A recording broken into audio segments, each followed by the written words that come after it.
शांति। आज 24 दिसंबर 2024 की बाबा की साकार मुरली है। मुरली के महावाक्य हैं, मीठे बच्चे, अपार खुशी व नशे में रहने के लिए देह अभिमान की बीमारी छोड़ प्रीत बुद्धि बनो, अपनी चलन सुधारो। प्रश्न है, किन बच्चों को ज्ञान का उल्टा नशा नहीं चढ़ सकता है? उत्तर है, जो बाप को यथार्थ जानकर याद करते हैं, दिल से बाप की महिमा करते हैं, जिनका पढ़ाई पर पूरा ध्यान है, उन्हें ज्ञान का उल्टा नशा नहीं चढ़ सकता। जो बाप को साधारण समझते हैं, वे बाप को याद कर नहीं सकते। याद करें तो अपना समाचार भी बाप को अवश्य दे। बच्चे अपना समाचार नहीं देते तो बाप को ख्याल चलता कि बच्चा कहाँ मूर्छित तो नहीं हो गया। ओम शांति। बाप बैठ बच्चों को समझाते हैं। बच्चे जब कोई नया आता है तो उनको पहले हद और बेहद दो बाप का परिचय दो। बेहद का बाबा माना बेहद की आत्माओं का बाप। वह हद का बाप हर एक जीव आत्मा का अलग है। यह नॉलेज भी सभी एक रस धारण नहीं कर सकते। कोई 1%, कोई 95% धारण करते हैं। यह तो समझ की बात है। सूर्यवंशी, चंद्रवंशी घराना होगा ना, राजा रानी तथा प्रजा।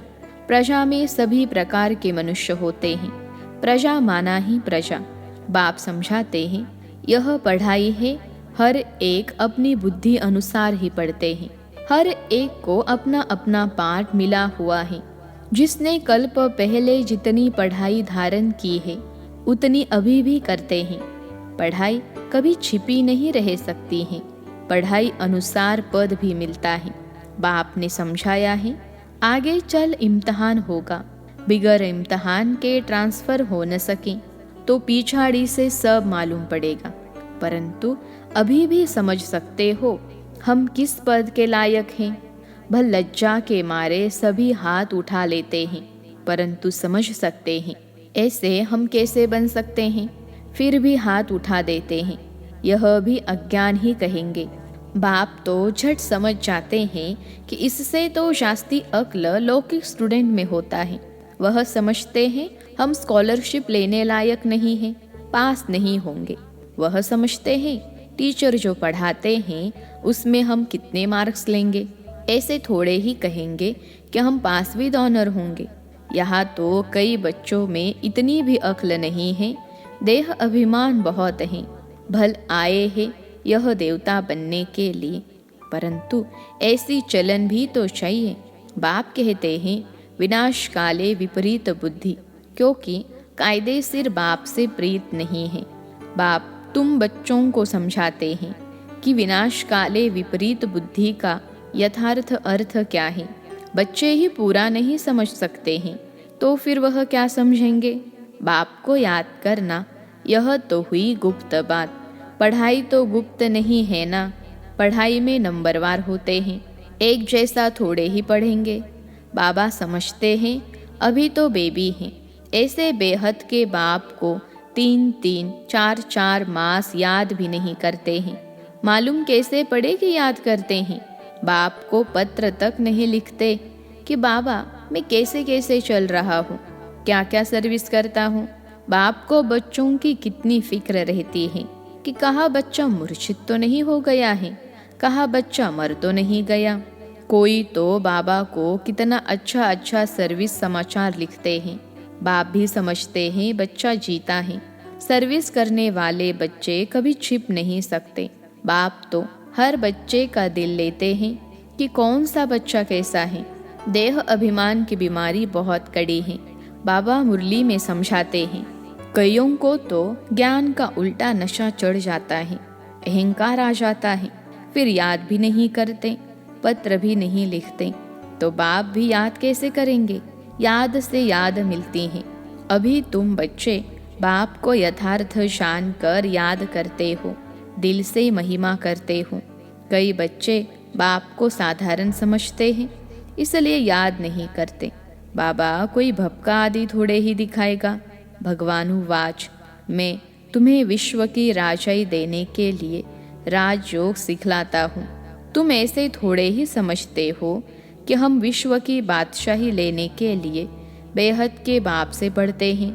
यह नशा हो तो अपार खुशी का पारा सदा चढ़ा रहे। गीता पढ़ने वाले भल कहते हैं, श्री कृष्ण भगवानुवाच, मैं राजयोग सिखलाता हूँ, बस उन्हें राजाई पाने की खुशी थोड़े ही रहेगी। गीता पढ़कर पूरी की और गए अपने अपने धंधे दौरी में। तुमको तो अभी बुद्धि में है कि हमको बेहद का बाप पढ़ाते हैं, उन्हें ऐसा बुद्धि में नहीं आएगा। तो पहले पहले कोई भी आए तो उनको दो बाप का परिचय देना है। बोलो, भारत स्वर्ग था, अभी नर्क है। यह कलयुग है, इसे स्वर्ग थोड़े ही कहेंगे। ऐसे तो नहीं कहेंगे कि सतयुग में भी है, कलयुग में भी है। किसको दुख मिला तो कहेंगे नर्क में है, किसको सुख है तो कहेंगे स्वर्ग में है। ऐसे बहुत कहते हैं, दुखी मनुष्य नर्क में है, हम तो बहुत सुख में बैठे हैं, महल माड़िया मोटरें आदि हैं, समझते हैं हम तो स्वर्ग में हैं। गोल्डन एज आयरन एज एक ही बात है। तो पहले पहले दो बाप की बात बुद्धि में बिठानी है। बाप ही खुद अपनी पहचान देते हैं, वह सर्वव्यापी कैसे हो सकता है? क्या लौकिक बाप को सर्वव्यापी कहेंगे? अभी तुम चित्र में दिखाते हो, आत्मा और परमात्मा का रूप तो एक ही है, उसमें फर्क नहीं। आत्मा और परमात्मा कोई छोटा बड़ा नहीं, सभी आत्माएं हैं, वह भी आत्मा है। वह सदा परम धाम में रहते हैं, इसलिए उन्हें परम आत्मा कहा जाता है। सिर्फ तुम आत्माएं जैसे आती हो वैसे मैं नहीं आता। मैं अंत में इस तन में आकर प्रवेश करता हूँ। यह बातें कोई बाहर का समझ न सके, बात बड़ी सहज है। फर्क सिर्फ इतना है, जो बाप के बदले वैकुंठवासी श्री कृष्ण का नाम डाल दिया है। क्या श्री कृष्ण ने वैकुंठ से नरक में आकर राजयोग सिखाया? श्री कृष्ण कैसे कह सकता है, देह सहित मामेकम याद करो? देहधारी की याद से पाप कैसे कटेंगे? श्री कृष्ण तो एक छोटा बच्चा, और कहा मैं साधारण मनुष्य के वृद्ध तन में आता हूँ। कितना फर्क हो गया है। इस एकज भूल के कारण सभी मनुष्य पतित कंगाल बन गए हैं। न मैं सर्वव्यापी हूँ, न श्री कृष्ण सर्वव्यापी हैं। हर शरीर में आत्मा सर्वव्यापी है। मुझे तो अपना शरीर भी नहीं है। हर आत्मा को अपना अपना शरीर है। नाम हर एक शरीर पर अलग अलग पड़ता है। न मुझे शरीर है, न मेरे शरीर का कोई नाम है। मैं तो बूढ़ा शरीर लेता हूँ तो इसका नाम बदल कर ब्रह्मा रखा है। मेरा तो ब्रह्मा नाम नहीं है, मुझे सदा शिव ही कहते हैं। मैं ही सर्व का सद्गति दाता हूँ। आत्मा को सर्व का सद्गति दाता नहीं कहेंगे। परमात्मा की कभी दुर्गति होती है क्या? आत्मा की ही दुर्गति और आत्मा की ही सद्गति होती हैं। यह सभी बातें विचार सागर मंथन करने की हैं, नहीं तो दूसरों को कैसे समझाएंगे। परंतु माया ऐसी दुस्तर है जो बच्चों की बुद्धि आगे नहीं बढ़ने देती। दिन भर झरमुई झगमुई में ही टाइम वेस्ट कर लेते हैं। बाप से पिछाड़ने के लिए माया कितना फोर्स करती है। फिर कई बच्चे तो टूट पड़ते हैं। बाप को याद न करने से अवस्था अचल अडोल नहीं बन पाती। बाप घड़ी घड़ी खड़ा करते, माया गिरा देती। बाप कहते कभी हार नहीं खानी है। कल्प कल्प ऐसा होता है, कोई नई बात नहीं। माया जीत अंत में बन ही जाएंगे। रावण राज्य खलास तो होना ही है, फिर हम नई दुनिया में राज्य करेंगे। कल्प कल्प माया जीत बने हैं, अनगिनत बार नई दुनिया में राज्य किया है। बाप कहते हैं बुद्धि को सदा बिजी रखो तो सदा सेफ रहेंगे। इसको ही स्वदर्शन चक्रधारी कहा जाता है। बाकी इसमें हिंसा आदि की बात नहीं है। ब्राह्मण ही स्वदर्शन चक्रधारी होते हैं, देवताओं को स्वदर्शन चक्रधारी नहीं कहेंगे। पतित दुनिया की रस्म रिवाज और देवी देवताओं के रस्म रिवाज में बहुत अंतर है। मृत्युलोक वाले ही पतित पावन बाप को बुलाते हैं, हम पतितों को आकर पावन बनाओ, पावन दुनिया में ले चलो। तुम्हारी बुद्धि में है। आज से 5000 वर्ष पहले नई पावन दुनिया थी जिसको सतयुग कहा जाता है। त्रेता को नई दुनिया नहीं कहेंगे। बाप ने समझाया है, वह है फर्स्ट क्लास, वह है सेकंड क्लास। एक एक बात अच्छी रीति धारण करनी चाहिए। जो कोई आकर सुने तो वंडर खाए। कोई कोई वंडर भी खाते हैं, परंतु फुर्सत नहीं जो पुरुषार्थ करे। फिर सुनते हैं, पवित्र जरूर बनना है। यह काम विकार ही मनुष्य को पतित बनाता है। उनको जीतने से तुम जगत जीत बनेंगे, परंतु काम विकार उन्होंने जैसे पूंजी हैं, इसलिए वह अक्षर नहीं बोलते हैं। सिर्फ कहते हैं मन को वश में करो। लेकिन मन अमन तब हो जब शरीर में नहीं हो, बाकी मन अमन तो कभी होता ही नहीं। देह मिलती है कर्म करने के लिए, तो फिर कर्मातीत अवस्था में कैसे रहेंगे?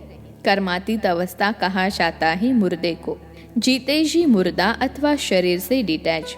बाप तुमको शरीर से न्यारा बनने की पढ़ाई पढ़ाते हैं। शरीर से आत्मा अलग है। आत्मा परम धाम के रहने वाली है। आत्मा शरीर में आती है तो उसे मनुष्य कहा जाता है। शरीर मिलता ही है कर्म करने के लिए। एक शरीर छोड़ फिर दूसरा शरीर कर्म करने के लिए लेना है। शांति तो तब हो जब शरीर में नहीं है। मूल वतन में कर्म होता नहीं। सूक्ष्म वतन की तो बात ही नहीं। सृष्टि का चक्र यहाँ फिरता है। बाप और सृष्टि चक्र को जानना, इसको ही नॉलेज कहा जाता है। सूक्ष्म वतन में न सफेद पोषधारी, न सजे सजाए, न नाग बलाए पहनने वाले शंकर आदि ही होते हैं। बाकी ब्रह्मा और विष्णु का राज बाप समझाते रहते हैं। ब्रह्मा यहाँ है, विष्णु के दो रूप भी यहाँ हैं।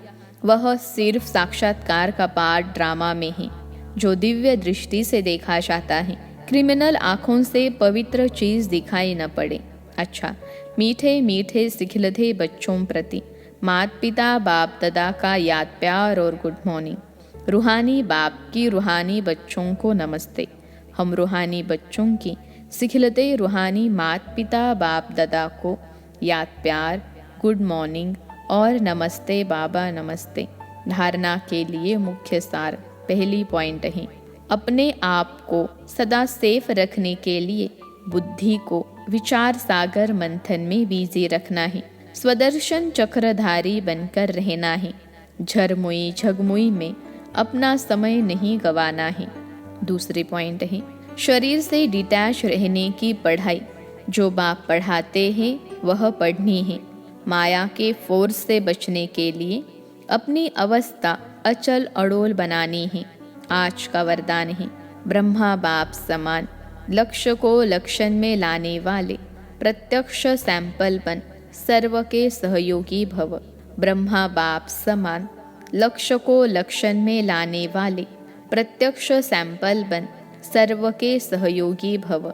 विश्लेषण है, जैसे ब्रह्मा बाप ने स्वयं को निमित्त एग्जाम्पल बनाया, सदा यह लक्ष्य लक्षण में लाया।